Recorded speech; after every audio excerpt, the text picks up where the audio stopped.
जंग के दौरान चाइना लगातार ईरान को मिसाइल के केमिकल्स दे रहा है। यह काम बड़ी चालाकी से किया जा रहा है। ईरान टैंकर में तेल भरकर, अपने ही टैंकर में तेल भरकर चीन को ले जाता है देने के लिए। वहां टैंकर खाली होता है और उसी टैंकर में केमिकल चाइना उसके बदले देता है, पैसा नहीं। ये जाकर तेल देता है, चाइना तेल के बदले केमिकल देता है, मिसाइल केमिकल, और वो टैंकर वापस ईरान आता है। इस पूरे 35 दिनों में ईरान के 4 से 5 केमिकल मिसाइल के भरकर चाइना से ईरान पहुंचे हैं। जो डोनाल्ड ट्रंप हमारे और पाकिस्तान के जहाज़ों के गिरने की गिनती करता था, आज दुनिया उसके जहाज़ जो गिर रहे हैं उसकी गिनती कर रही है। हजरात, अब तक दोस्तों $2 बिलियन का हवाई नुकसान उठा चुका है।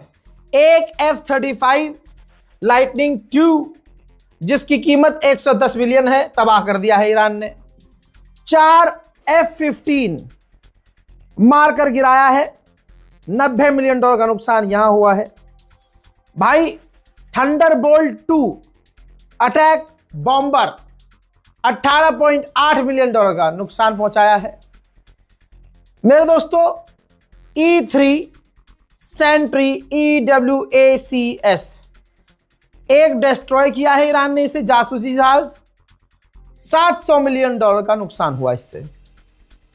हजरात, इसी तरह से टैंकर, भाई KC-135 टैंकर जिसकी एक की कीमत है $40 मिलियन, 2 टैंकर डिस्ट्रॉय किए हैं और 6 टैंकरों को नुकसान पहुंचाया है ईरान ने, डैमेज हुए हैं। इसके अलावा एक हेलीकॉप्टर $20 मिलियन का है, 3 हेलीकॉप्टरों को तबाह किया है। इसी तरह से 17 MQ-9 रीपर ड्रोन अमेरिका के ईरान ने मार गिराए हैं। इतने ड्रोन, इतने फाइटर जेट किसी ने किसी के नहीं मारे होंगे जितने ईरान ने इनके मारे हैं। ईरान के मिनिस्टर हो, ईरान के विदेश मंत्रालय हो, ईरान की एम्बेसी हो, जितना ज़बरदस्त तरीके से इनका मजाक उड़ाया जा रहा है अमरीकियों का, कहीं नहीं उड़ा रहे हैं लोग। भाई साहब, कमाल हो गया। ये देखो, ईरानियन मिनिस्ट्री की तरफ से पोस्ट किया गया है चेयर फोर्स।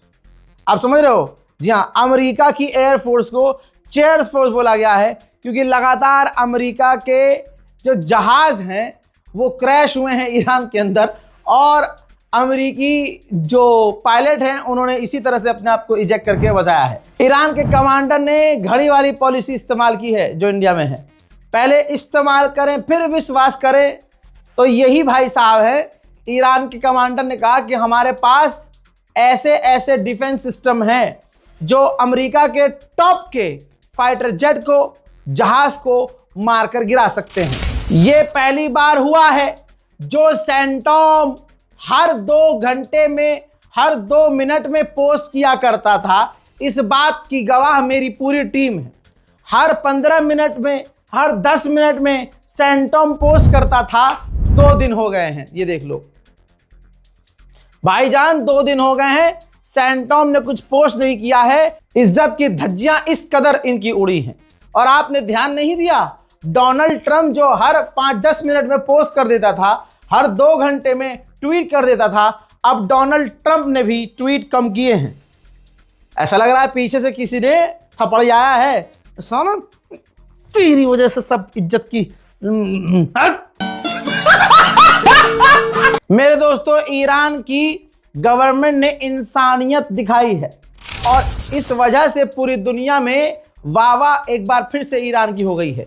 ये रहा ईरान का ऑर्डर, जो स्ट्रेट ऑफ हॉर्मुज से जहाज, ह्यूमैनिटेरियन एड, किसी गरीब देश के लिए खाना, पानी, अनाज, कपड़ा, लत्ता, मेडिसिन लेकर जा रही हैं, उनको परमिशन की जरूरत नहीं है। वो बड़े आराम से जैसे पहले जाते थे निकल सकते हैं। कुवैत में अमेरिका की एम्बेसी पर बड़ा हमला हुआ था।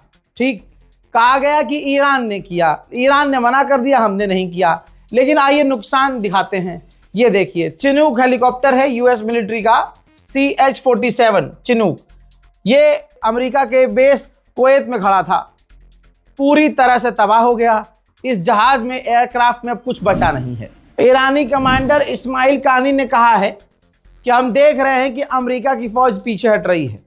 लाल सागर से अमेरिका का एयरक्राफ्ट कैरियर हुतीज के डर से पीछे हटा है और हुती के डर से पीछे हटने का सीधा सीधा इशारा है कि अमेरिका डर रहा है और अमेरिका की फौज पीछे हो रही है। अमेरिका की फौज का हाल अल्हम्दुलिल्लाह क्या किया है, क्या ही किया है ईरान ने। सोचिए, बहरैन में ईरान ने इतना पीटा, इतना बजाया, इतना अमेरिका की फौज रोई पिटने के बाद कि आखिरकार अमेरिका उन्हें अपनी फौज को वापस अमेरिका लेकर आ गया। पिछले 1.5 महीने की तनख्वाह अमेरिकी फौजियों को नहीं मिली, पैसा नहीं मिला, तो गवर्नमेंट मना कर रही है कि अभी हम जंग में हम दे नहीं सकते। तो जो वहाँ चैरिटी हैं, वहाँ जो मदद करने वाली ऐसी एजेंसियां हैं, यानी चैरिटी ऑर्गेनाइजेशन या कोई तंजीम है, वही आकर ऑर्गेनाइजेशन उन अमेरिकी फौजियों को पैसा दे रही है कि लो बेटा चिल्लर ले लो, लो लो हम आपकी मदद करने के लिए हैं। ये अमेरिका की फौज की हालत करने वाला ईरान है। IRGC ने फिर से धमकी दी है कि इलाके के कंट्रीज, इलाके के देश अपने मुल्क से अमेरिका को निकाल दें, अमेरिकियों को निकाल दें, अमेरिकी फौज को निकाल दें, अदरवाइज हमारा खतरनाक रेस्पॉन्स देखने के लिए तैयार रहें। ईरान के विदेश मंत्री ने कहा कि जब ज़ैपोरिज़िया यूक्रेन के पावर प्लांट पर और न्यूक्लियर प्लांट पर हमला हुआ तो पूरा यूरोप भड़क गया था, सबने गुस्सा व्यक्त किया था, और आज हमारे न्यूक्लियर प्लांट पर हमला हो रहा है, कई बार हो चुका है। अगर न्यूक्लियर रेडिएशन लीक होना शुरू हो जाए या कुछ भी ऐसा केमिकल लीक हो जाए तो पूरा GCC लपेटे में आएगा। सिर्फ ईरान नहीं, पूरा GCC। लेकिन दुनिया खामोश है, क्यों? हजरात, गोदी मीडिया ने और अमेरिकी मीडिया ने पाकिस्तान का जो रुख है वो गलत रखा, जिसके बाद पाकिस्तान की इमेज को बचाने के लिए ईरान ने खुद स्टैंड लिया। ईरान के विदेश मंत्री ने खुद ये वीडियो शेयर किया है जो पाकिस्तान का है, और कहा कि अमेरिकी मीडिया, US मीडिया गलत चीज़ें दिखा रही है। हम बहुत शुक्रगुजार हैं पाकिस्तान के, जो उसने मीडिएशन करवाने की कोशिश की और वो अभी भी मीडिएशन करवाने की कोशिश कर रहा है। हमने ये नहीं कहा कि हम इस्लामाबाद नहीं जाएंगे। हाँ, हमने ये कहा है कि हम परमानेंट सीज फायर, परमानेंट जंगबंदी चाहते हैं, हम टेम्परेरी सीज फायर नहीं चाहते। हम पाकिस्तान के शुक्रगुजार हैं जितने भी उसने एफर्ट डाले हैं। दोस्तों, वहीं इराक से ईरान जो मदद के ट्रक जा रहे थे, अमेरिका और इजराइल ने उन मदद के ट्रक्स पर भी, जो ह्यूमैनिटेरियन एड जा रहे थे, उन पर भी हमला किया है।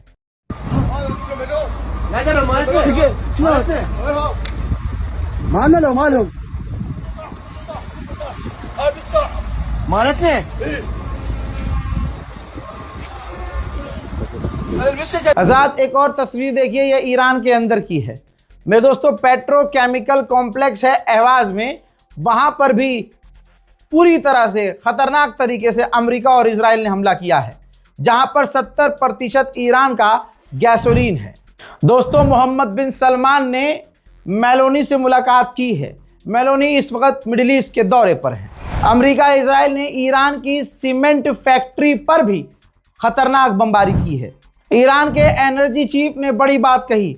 उन्होंने कहा हमारा तेल का एक्सपोर्ट बहुत ज़्यादा बढ़ गया है, धंधा बढ़िया चल रहा है। हजरात, भारत के 7वें LPG गैस को लिए हुए टैंकर को भारत के निकलने दिया है ईरान ने, लेकिन दूसरी तरफ आप ये देखिए कि ईरान नहीं देख रहा है कि भारत के अंदर हिंदू समुदाय, मोदी के चाहने वाले मजाक उड़ा रहे हैं। हाल फिलहाल में ही आप हिंदुओं को देखेंगे जिसमें वो खुश होते हुए नजर आ रहे हैं कि ये जो मदद कश्मीरियों ने इकट्ठा की, ये भारतीयों ने जो मदद इकट्ठा की, ये डायरेक्ट ईरान नहीं जा सकती। लेकिन इन गूखोरों को, गू चट्टों को, पेशाब पीने वाली कौम को ये पता ही नहीं है जिनेवा कन्वेंशन लॉ के हिसाब से हम क्या, भारत क्या, जर्मनी क्या, ब्रिटेन, फ्रांस क्या, दुनिया का कोई देश डायरेक्ट किसी देश को पैसा नहीं भेज सकता। यहाँ का कोई भी बैंक हो, ईरान के बैंक में डायरेक्ट वो बैंक पैसा नहीं भेज सकता। ये इंटरनेशनल लॉ है। हमेशा यही होता है कि अगर किसी के लिए मदद इकट्ठा की जाती है तो लोकल बैंक में सोना चांदी सब कुछ जमा करके उसकी वैल्यू से जो उसका पैसा बनता है वो पैसा लिया जाता है। उस पैसे से मेडिकल केयर हो गया, अनाज हो गया, दाना कंबल हो गया, कपड़ा हो गया, ये चीज़ें खरीद कर दूसरे देश को भेजी जाती हैं। ये कोई नई चीज़ नहीं है, लेकिन हिंदुओं को खुश करने के लिए सिर्फ ये गोदी मीडिया ने चला दिया, अंजना ओम मोदी ने, कि नहीं अब तो ईरान को झटका लग गया है और ऐसा हो गया है वैसा हो गया है। ये कोई नई बात नहीं थी, ये इंटरनेशनल लॉ है। लेकिन हिंदुओं के पेट में तकलीफ यही है कि भारत इतनी बड़ी मदद कैसे कर सकता है। भारत के मुसलमान, उनको तकलीफ ये है पीएम केयर फंड में भारत के मुसलमानों ने पैसा क्यों नहीं डाला। उनकी बेतुकी बात यह है कि जब कहीं हमला होता है या कहीं भारत की जंग होती है तो फिर क्या ये मुसलमान चंदा देंगे? अबे सुअर की नस्लों, पहले मौका तो आने दो। तुम्हारा बाप तो ट्रम्प के डर से 2 दिन में सीज फायर कर लेता है। ये याद रखना, भारत की कमांडो टॉप लेवल की कुरैशी याद है ना? भूल गए होगे, तुम्हारी औकात ही यही है। याद रखिएगा दोस्तों, भारत का मुसलमान अपने मुल्क के साथ हमेशा खड़ा है। यहां भारत की बात नहीं है, यहां भारत के मुसलमान इसलिए सेंसिटिव हैं क्योंकि भारत के धर्मगुरु को कत्ल किया गया है, खामनाई को कत्ल किया गया है। अब जो कौम अपने धर्मगुरु के लिए खड़ी नहीं हो सकी, योगी सरकार ने पिटवाया उन्हें, उनके शिष्य को पिटवाया। आज वो बाबा जी रो रहे हैं, आचार्य जी रो रहे हैं कैमरों के आगे। तो जो हिंदू अपने आचार्य के लिए खड़ा ना हो सका, उसे तो तकलीफ हो गई कि यार मुसलमान अपने धर्मगुरु के लिए इतना लॉयल है। जी हाँ, क्योंकि हम पेशाब नहीं पीते हैं, हमारी नसों में खून दौड़ता है, गौमूत्र नहीं दौड़ता। हमारे सीने में जिगर है, तुम्हारे सीनों में नफरत है, नफरत। आप इसीलिए देखेंगे कि जब मुसलमानों का बड़े से ईद आई, अब बकरीद आने वाली है, मुसलमान बड़े लेवल पर नमाज पढ़ता है, न किसी हिंदू के घर में घुसता है, न गाली बकता है, न मंदिर के अंदर घुसता है, न मंदिर की छत पे चढ़ता है, न मंदिर के आगे जाकर मुजरा करता है। हाँ, एक कौम है, एक धर्म के ऐसे लोग हैं जो धर्म के नाम पर, क्योंकि उनकी अम्मा बहनें और दादी जो हैं वो मुगलों के ज़माने में मुगल के दरबार में नाचा करते थे, तो आज जब वो मस्जिद के आगे जाते हैं तो उनका खून फड़फड़ाने लगता है, क्योंकि उनकी अम्मा और दादी और परदादी मुगले के आगे नाचा करती थी, ताता थैया करके, है ना? तो उनके अंदर का ऐसा जोश मारता है नचनिया, और वो मस्जिद के आगे नाचते हैं। आप समझ रहे हो? ये वो कौम है जो अपने त्यौहार पर कभी मंदिर में नहीं जाएगी, मस्जिद के आगे जाके नाचेगी, गाएगी, ड्रामा करेगी। ये वो डरपोक कौम है कि मुसलमान सड़क पर 2 रकत नमाज पढ़ ले तो इनका ईमान हिल जाता है, इनको 10 लग जाते हैं। लेकिन इनका कोई त्यौहार होता है तो ये सड़क जाम भी कर सकते हैं। कावड़ में आपने देखा पूरा हिंदुस्तान जाम रहता है। अभी आपने देखा जो भी इनका निकला उसमें आपने देखा मस्जिद के ऊपर चढ़ रहे हैं, मस्जिद की तरफ तीर छोड़ने के इशारे कर रहे हैं, तमाम वो चीज़ें कर रहे हैं। अब भारत के मुसलमानों ने जो कश्मीर के लिए मदद इकट्ठा की, इनको तकलीफ यही तो है कि ये पैसा मोदी जी को नहीं देते, ये पैसा हमें नहीं देते, हम तो बेरोजगार हैं। पहले जंग तो होने दो, तुम सबसे पीछे रहोगे, तुम सिर्फ बकलोली करने जानते हो, एक्शन में मुसलमान आगे है। कभी कभी ज़रूरत पड़ी, कभी तुम्हारी औकात है ना, तुम फादरलैंड वाले हो ना, तो जाओ फिर फादरलैंड को बचाओ। यहां से फ्लाइट लो, आरएसएस पूरी जहाज खरीदे और भारत के अंधभक्तों को और जो इजराइल को अपना बाप मानते हैं वहां भेजे, वहां भेजे। वो तो कह रहा है हमें मदद की जरूरत है, तुम जाओ फिर लड़ो अपने फादरलैंड के लिए, नहीं तो छिद जाओगे। तो बस खाली तुम्हें बोलना आता है। अमेरिका इजराइल के आतंकी हमलों में रेड क्रिसेंट का एक वर्कर भी मारा गया है। ईरानियन ऑफिशियल ने बताया है कि अब तक हमारी 30 से ज्यादा यूनिवर्सिटीज पर हमले किए जा चुके हैं।